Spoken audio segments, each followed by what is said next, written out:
এই দিন আর রাত একে অপরকে ভালোবাসে, কিন্তু তারা কখনো একসাথে হতে পারে না, কারণ তাদের মাঝে একটি দেয়াল আছে যা তাদের আলাদা করে রেখেছে। যার ফলে রাগে দিন সেই দেয়ালে ধাক্কা মারে, কিন্তু কোনো লাভ হয় না। এটা দেখে রাত খুব মন খারাপ করে। কিন্তু ঠিক তখনই রাতের মাথায় একটা বুদ্ধি আসে, আর সে একটা মেঘকে ধাক্কা দেয় যাতে তা দিনের দিকে যায়।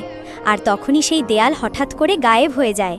কিন্তু যখন দিন আর রাত একসাথে হতে যাবে, তখনই বৃষ্টি শুরু হয়, যার কারণে দিন জমে যায় আর সেই দেয়াল আবার ফিরে আসে।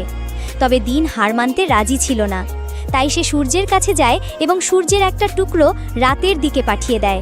কিন্তু এটা যথেষ্ট ছিল না, কারণ এতে সামান্যই আলো হয়। কিন্তু ততক্ষণে আকাশে তারা ঝলমল করছিল।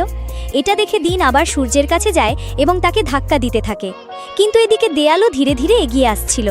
এটা দেখে রাতও চাঁদকে ধাক্কা দিতে থাকে, আর ধীরে ধীরে সব কিছু একসাথে হয়ে যেতে থাকে। আর হঠাৎ করেই দিন আর রাত অন্য এক জগতে পৌঁছে যায়, আর সেখানে তারা একে অপরকে পেয়ে যায়। তাদের ভালোবাসা এক হয়ে যায়। আপনি কি দিন পছন্দ করেন নাকি রাত? কমেন্টে